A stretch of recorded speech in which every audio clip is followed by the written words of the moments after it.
We always need one, you know.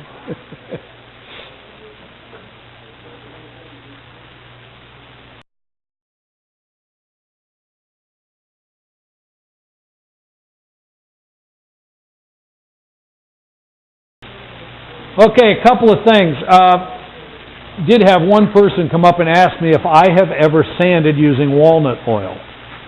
And I have to admit I've never done that. But, yes. Someone came up, is that better? There. Came up and asked if I had ever sanded using walnut oil. And I have not. But I do know turners who do that. And in fact, mineral oil will work as well. And it's cheaper. But there's a turner, well, actually, I was going to say from North Carolina, but she was actually from Sweden and has moved back to Sweden now.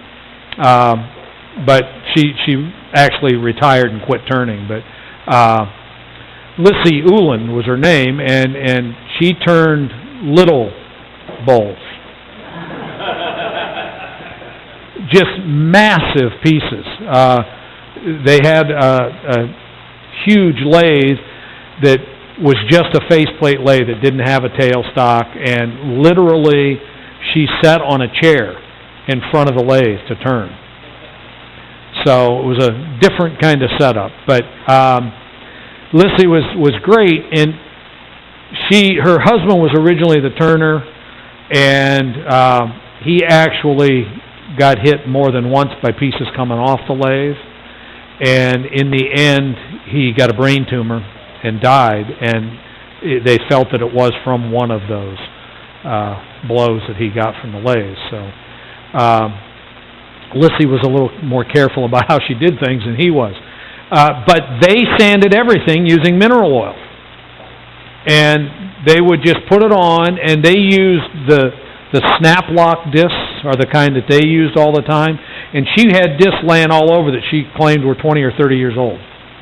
The mineral oil helps make it cut fairly cleanly. And the other big thing is there's little or no dust, because the fibers stick to the oil and they just fall. They don't float in the air.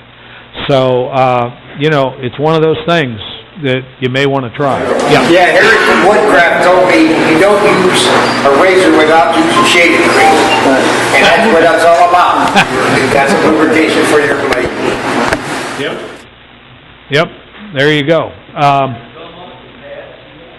No, surprisingly it doesn't gum up the pads. You tap them and everything falls out. That's why she had these pads that were so old. She said these things never wear out.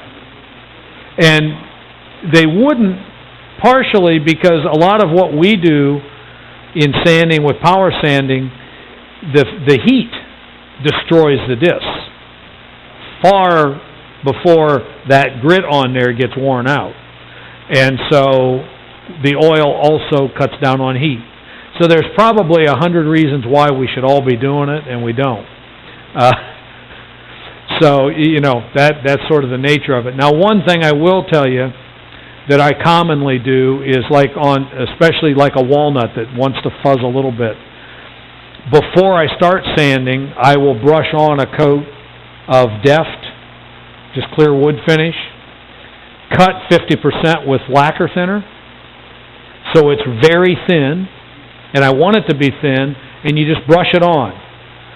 What that does, it dries really fast, so you're not wasting a bunch of time waiting for it to dry or anything. And those little fuzzy things that are hard to sand off, it sets them up. It makes them hard and stiff, and they sand off much more quickly. And again, because it's cut with the lacquer thinner and you're just putting a thin coat, it doesn't clog your abrasive or any of that stuff. There's not that much finish on there. And this isn't one where you're trying to load it. You literally just brush a real thin coat on. And on those kinds of woods, it will help a lot. Cooper just did a big bowl at the house I mentioned earlier, and we did that on it because it had such wild grain. You could cut it any direction you wanted, and there was grain going the opposite way no matter what you did. And so we had some of that, and we just brushed it on, and it made it sand a lot quicker. I will say with it does not interfere with your finish. whatever other finish you want to put on. There's not enough of it left after you sand for it to interfere with your other finish. So, for what that's worth. While we're talking about finish, I might as well talk about that because it's real brief and easy for me. There's only one. I use it on everything. And it's basically, we always call it urethane oil. And the stuff that I used, Rudy Osolnik used all the time as well. That's where I found out about it from. He bought it from Lawrence McFadden in Pennsylvania. The problem is the smallest quantity they will sell is 5 gallons. That's a lot. And it is one of those finishes that if you use about half of it and you don't do something to fill that space in there and get rid of the air, it goes bad. It congeals. And so if you bought 5 gallons, do you know how many little 16-ounce bottles you have of finish sitting around to try to break it down? So Craft Supply did sell it. I'm not sure if they still are or not. They called it Rudy oil. But there are other sources, like Minwax, the Minwax oil finish. Essentially, that's what it is, but what Minwax and Deft even had, Deft oil, they are the same thing, but they don't have as much varnish in them. And the varnish is the solids. They have more of the distillates, the stuff that evaporates away. Now, why did they do that? Because it doesn't go bad in the bottle as quickly because there's not as many solids. The problem is it takes about 6 coats to get it to build to a decent finish. The urethane oil, in 3 coats, you're done. Actually, Waterlocks makes a product that's very good.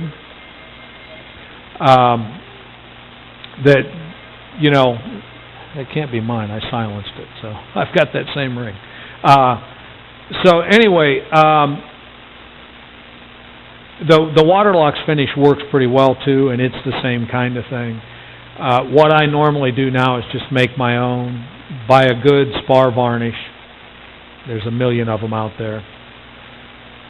Mix that, a third of it, a third of either mineral spirits or turpentine, whichever you prefer. They both will work just fine.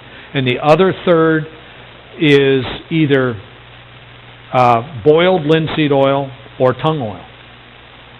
So it's a third, a third, a third. Equal parts. Pure tung oil? There's a lot of products on the market that advertise themselves as tung oil. And they might have sat on a table with tung oil, but that's Yeah. Most of those are a mix of some of what I just talked about, and they've put tung oil in it. And you're right, you need to be careful that it is just tung oil. Boiled linseed oil is the easier and cheaper of those. And here's the deal. The oils that are in there and the thinner are going to evaporate away. You're left with the varnish finish. That's really what you're getting with any of those. The urethane oil, that's what you're getting, is a varnish finish. But what you're doing is putting it on in thinner coats, and when you use it, you wet the surface real good, let it stand for about 10 minutes. It starts to get just a little tacky. You wipe the excess away. When you've done that, you've left back just a little bit of that varnish. It sets up. You don't have problems with dust. You don't have any of those things going on. And after 3 coats, you've got a varnish finish. Mahoney's oil is advertised as doing that. And I tried that, and I can't get it to dry. Yeah, I've had the same experience with his. It doesn't have any varnish in it. It's oil and beeswax is what he's doing. And he does have a walnut oil thing, too, that he does. Okay, see that? Yeah. Right. That's the problem I have with any of the oil finishes.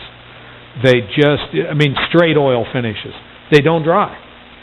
And over time, what happens is dust settles in and they get a muddy look to the grain and all that. And I just don't like that. Now, if it's a salad bowl to be used, sure, that's a good finish for that, because you're going to have to renew it after you wipe it out with, water, so you know that.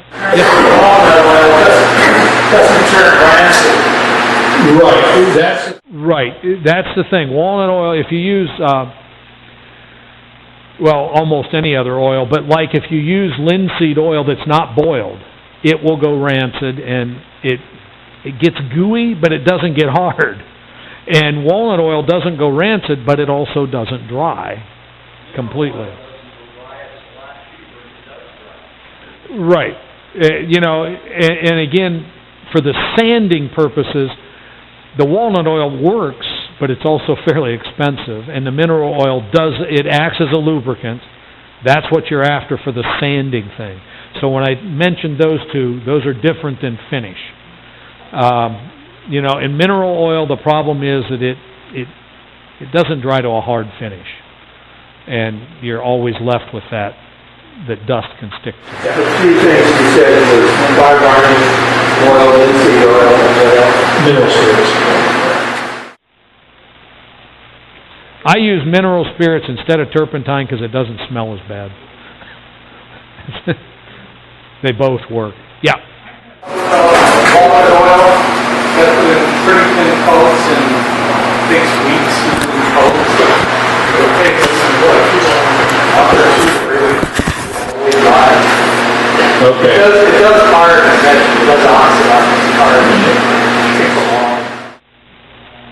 Okay. Yeah, so... I use it with shellac. Oh. Shellac is a wonderful finish. Far overlooked by all the modern stuff that's out there. Shellac is great. They've done a bunch of testing at the Wood Lab in Wisconsin, and for moisture, to guard against moisture change in wood, shellac is still the best finish made over all the synthetic stuff, all the stuff that's out there. Shellac still guards the wood better. Not true.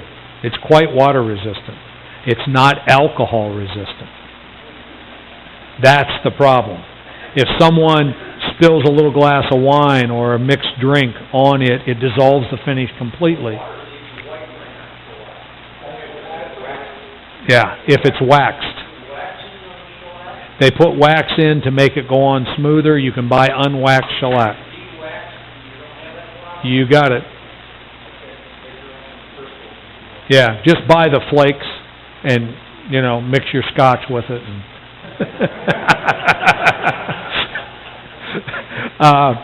it'll smell good at least. But really, shellac is it's a wonderful finish. It really is. It is.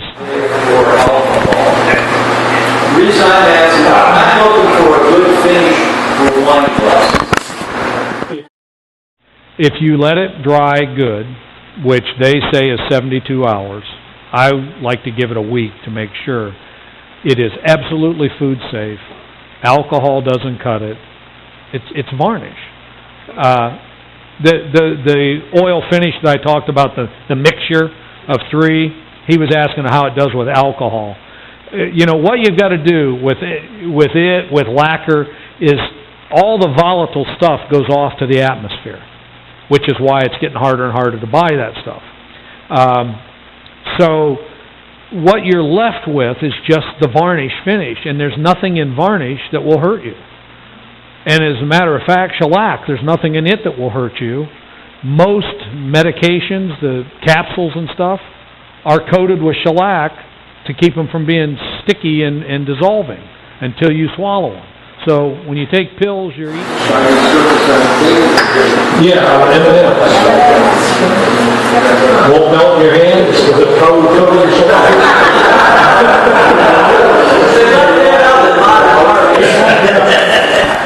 Yes,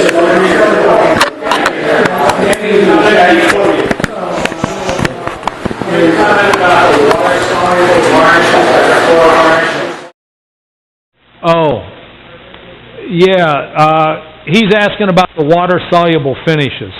The truth is, they have come a long, long way. 20 years ago, I would have told you, forget about it. Don't even try to go there. But they really have come a long way.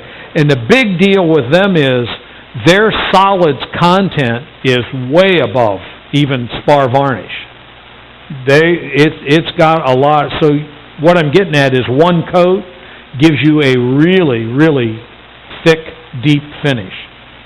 The problem that I've had, and again, this is just me, they dry really quickly, and if you've got a very large bowl or anything, getting an even finish over that without any lap marks or anything, it's a little bit like shellac. You really got to get a method to get it applied and get it even.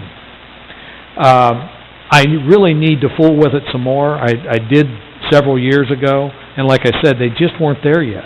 I've been using the Olympic water base, and I spray it.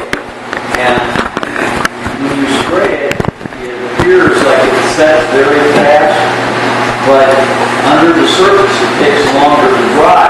And if the coat's a little too thick, it starts wrinkling on it. Exactly. Those are all the, those are the issues with it. But, I mean, we probably need to start working on it, because I think they're going to make it so you can't get anything else pretty soon. Right. General Finishes makes stuff out there. You don't have those issues with wrinkling or drying. If you spray it, it flows out and dries in minutes. So the water-based chemical? Yeah, wonderful stuff. Okay. Are you spraying with airless? Yeah. Okay. I know that the Waterborne ones tend to not work well with compressed air.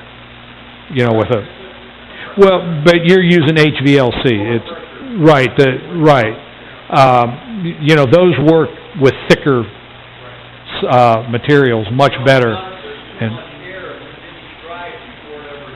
right. Well, there's that, and if you get a nozzle big enough to spray it, it spits, and so HVLC is really pretty much that or a true airless, one or the other. But the airless are so expensive.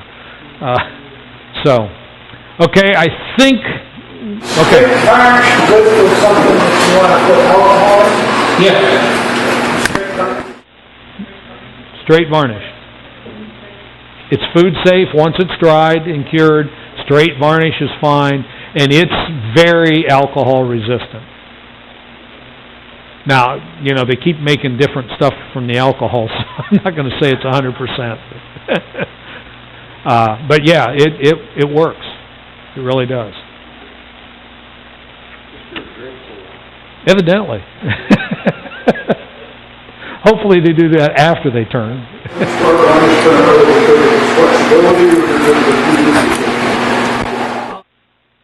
A little of each, and when I say spar varnish, it's what I have found if you go to the box stores that you can find fairly readily there, that if you just buy off-the-shelf varnish, it's already got, if you start reading the label, a million things added to it. Spar varnish tends to be closer to just unadulterated varnish. It still will have some dryers and other stuff in it, but the content percentage-wise is lower. So that's why I say that, but yeah. If you're spraying the water-based product, there's a product called Flow that's made by Flood. They sell it in Home Depot. It's kind of a drying retarder because sometimes you get trouble with that stuff drying too fast. I don't know if you're familiar with what Penetrol was for oil. Sure. It's what for water-based Penetrol was for oil. Okay.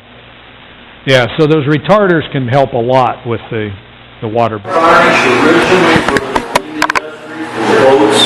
Yep, exactly.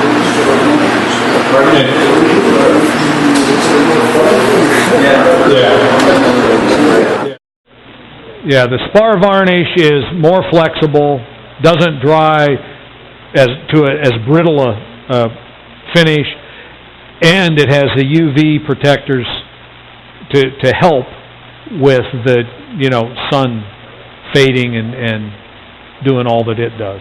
One thing I've got to mention, and then I'm going to actually turn something. Shellac, it will, unless you buy bleached, it will make it an orange or amber shade. So if you've got something that's real white and you want it to be white, don't use shellac. Or if you do, get the bleached stuff. But getting the bleached without wax isn't easy either. I was just going to say, why don't these guys talk to you after the next break? Yeah, we're going. Finishing is part of it, so we've really covered that, and I don't have to say any more about it now. So, okay.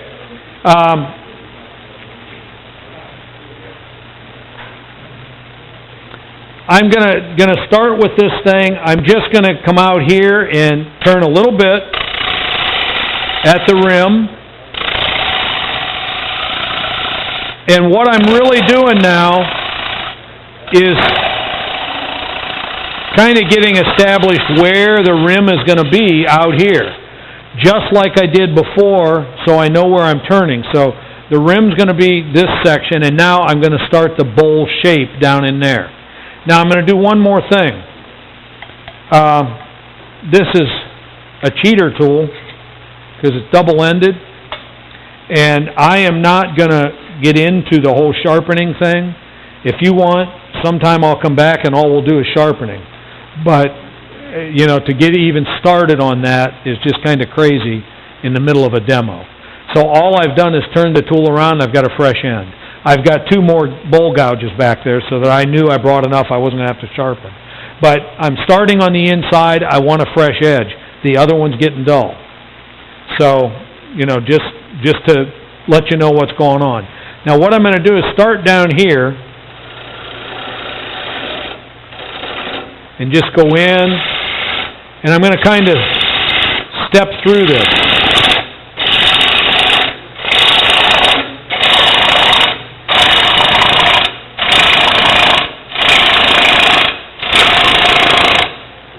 Okay? Not really. Here's what's happening. It's a great question. Am I on the bevel is what he asked. When I...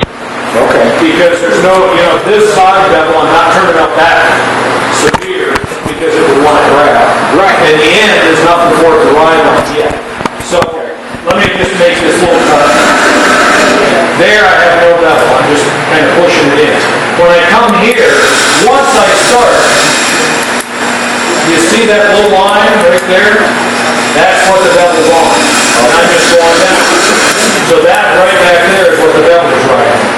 Now I'm coming up and starting again, and now I have bevel. So you start that cut with no bevel. Started with no bevel. Now, there's a couple of reasons why I can get away with that. And the biggest reason is that I'm on flat plank grain crusher. Okay. And I'm just going straight in, and it just peels the fibers off. It would be exactly what they would be doing with a log to make veneer. They're going to peel off that flat grain. That's why if you get the sliced veneer, it costs so much more, because they can't just plane it off. But that's, in essence, that's what I'm doing. It's just planing away. That's why the shavings that come off are, longer, flatter things. So it just lets me get away with it. Why I'm not turning here and going in is because once I start that, I'm getting end grain twice in the revolution. I can just remove more wood faster by doing it like that in those steps. Now the problem could be if it comes off so easy, you get too deep, too fast. You don't want to let that happen. But it just makes it really easy for me to get a lot of wood out of the inside.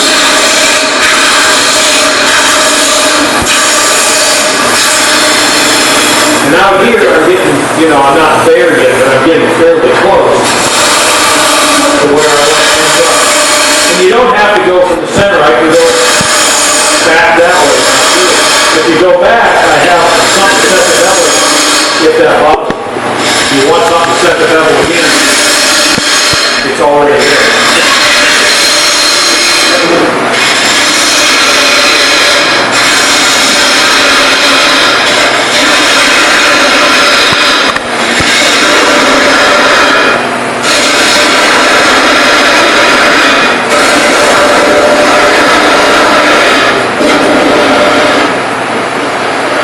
that's the bottom of the hole that I drilled in there for the screw center, so I know where I am. I'm not just saying too close to the bottom, but I know where I am. I drilled that just about an inch deep. The piece was 1 3/4 inches when it started. It's probably 1.5 inches now, maybe 1 5/8 inches. And I trimmed the recess in the bottom, so I've got about 1/2 inch now. So, you know, I know that just right off right now, without leaving anything out from neighbor or anything. Okay? Now, I want you to look. It doesn't leave between this cut and work. What I was doing, there's some broken fibers there. But it sure gets a whole lot of wood out of the inside of the turn. And there's one other thing. When I'm doing that, all the shavings just sort of fall here. As soon as I start this, they want to follow the hole around and they start coming out the fuel. So it's just a way to do it one step and not have to worry about coming in. When I do this, I'm using the tool this way, so I'm using this side, this cutting edge. Now I'm going to start on the, making the passes to shape the inside of the thing. I'm using the tool the other way, and now I want a fresh head. I have not used the other side. So I've got a fresh tool to give me. Okay, so what I'm going to do is just come in and start to do this. Now you hear that sound. We know that that's just the wood off the back. And if there's a little vibration out there, that's what we're getting. That's what I was talking about not removing too much wood. It comes out so easy. You still want to leave some bulk down here to help support this. If I took that further and got really close and came back, I'm going to have more vibration on the outside. Okay? So, and I'm telling you this because I do greenwood bowls this way. That was why what I was doing that with. When you do it in greenwood, you get ribbons that just go in the air the full length of the edge. You can get the bulk out of the inside of the bowl in a heartbeat. It's greenwood, so just to let you know. All right, so I'm going to move on.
He made thin bowls really pop. He had better tool control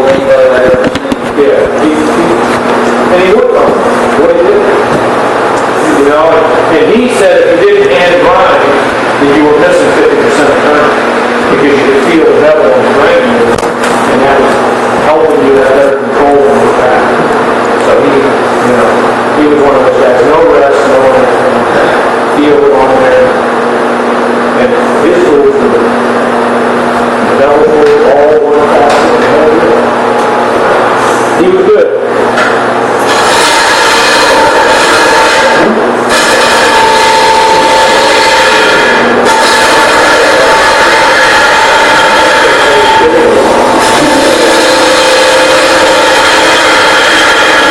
Okay, one thing I want to talk about. I just touched back here and left a tiny little mark, but I'll pass one of the other tools around. I can talk about it before. The heel on this tool, I have used an abrasive wheel that's fairly dense, but it's flexible. So you can't use it to sharpen around it, but it takes the sharp edge off the heel. And it makes it so it's very polished. So when I come around here, that heel is going to rub as I make that turn. And it won't bruise those fibers. And if you've ever tried to sand out bruised fibers, it is a very frustrating proposition because they don't go away. You sand, and there's still a line on it. And when you put finish on, it goes dark right away. And it looks like a big scratch because essentially that's what it is. By doing that, you eliminate a whole bunch of mistakes. Okay? Look at that one, it's got the same thing done. Okay. You know what, before I go further, I'm going to do something here. This is where I left this little ridge up here. You can start to play games now. You can do a lot of different design stuff. Now I'll look at some of that. I'm going to get my other spindle guide. This one is much smaller than the other one. I think this is a 3/8 or quarter. I'm not sure. This must be 3/8 ounces and a half. But it's got that blunt grind on it. And I'm going to use that to put a little bead up there. Just to do that on this. Now you can hear that was some of the wood that was still where I had it out of ground from before where it had those tool marks in it. And I think I've gotten rid of that. So all I'm doing is turning a bead. And I'm going to come in and put just a little facet right here at the side of it. And then I can do the same, you have the option. I can leave it like that and just turn it right into the roll. I can come around the other side and actually turn it down to a small shoulder. And when I do that shoulder, I can play with that. I can leave it square off like that. I don't know how much of this is camera, but you know what I've got is a little shoulder there. I've got one here. I can make that shoulder angle down in so it's facing into the platter. The other thing you can do then is just get rid of it, make it clean, and I can turn this into a cone. And by doing the cone shape in there,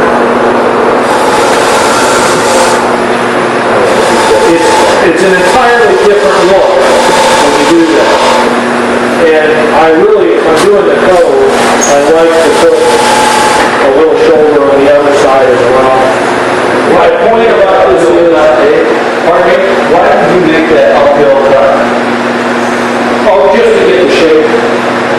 Coming from the other way. Worried about tearing fibers? A little bit. I was cutting long, and you know. And the truth is, because of the way I was going in, it wasn't much of an uphill cut. I was going around that side and I stopped at the bottom. I didn't come back up. Okay. It was uphill cut, but I stopped before I would have gotten to the tear much out. And it's just easier trying to come around the other way. You can't get a good bevel on that. Now what I can do once the shape's there is just clean it up a little, which I did.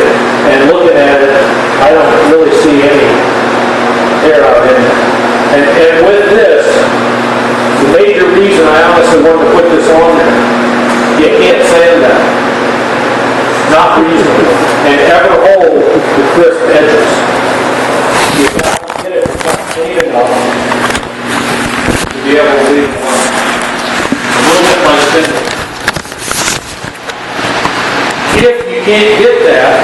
don't put the shoulders in. You can sand the inside of the coat. It's those shoulders you can't get into and leave them sharp. And I know that tool's coming around, and someone's going to want to know all about that wheel after I'm done with this and talk about it. I'm going to get into that right now. Okay? Now, my whole point here is, you saw what I did. I left a little ridge there. I could turn a piece. Turn it and see whether you like it. If you don't like it, you can make it a code. You can do a combination. You can do a couple little beads. You can do a couple of small codes. You can do a code into a bead. There's lots of stuff you can do. Again, think of this as a picture frame. And you're just trying to frame the platter. And there's no end to the number of designs you put on it. But the cool thing is, see, I'm still real thick up here. That whole, the platter that I passed around at the beginning is still real thick. That's why it's so thick. I haven't decided on what I want to do with the rim for the full features yet. When I get what I want, then I'll turn the inside to the final thing. Okay? Let me get just a little more of the mass out of the middle of this thing, and we're going to be just about done with what I'm going to do on it.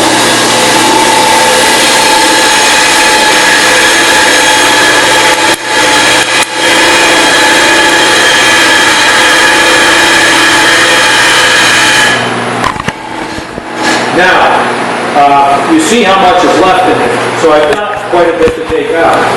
What I'm going to do is come back to this cut and just get rid of some.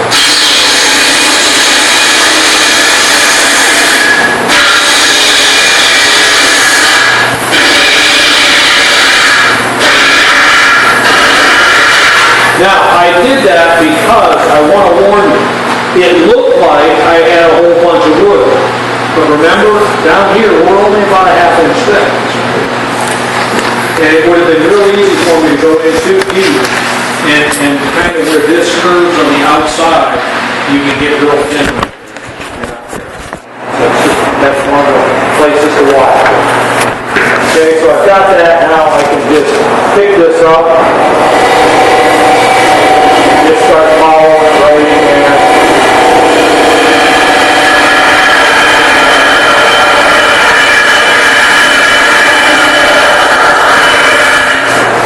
It's getting to be a fairly heavy cut. I want more control.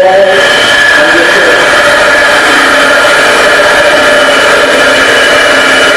If you listen to that cut,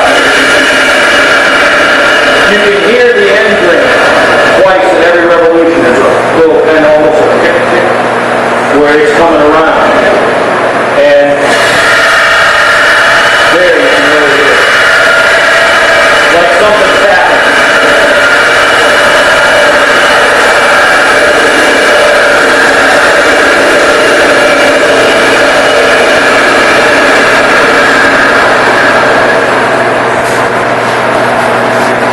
You got to slow down at the middle because it's not turning very fast at all. That's where you can really do bad and tear a little chunk right out of the bottom of it. I've got a couple of things I can go back and clean up, but there we are. Now, one more thing I want to show. On this, it's fairly easy, but I want you to see this thing. I did not come up with this idea. These were actually sold commercially for about 6 months, about 25 years ago. A guy in the museum came up with the idea and made some, and where I saw him was at a symposium the first time, and he sold them. And I don't know where he went, but that was the last I ever saw him. I've never seen him for sale. What it is, this is one piece here, and then it's on it. And let's see, there we go. When these two ends come together, there's a hash on here that lines up with that mark. So, however thick the mold is the difference on here.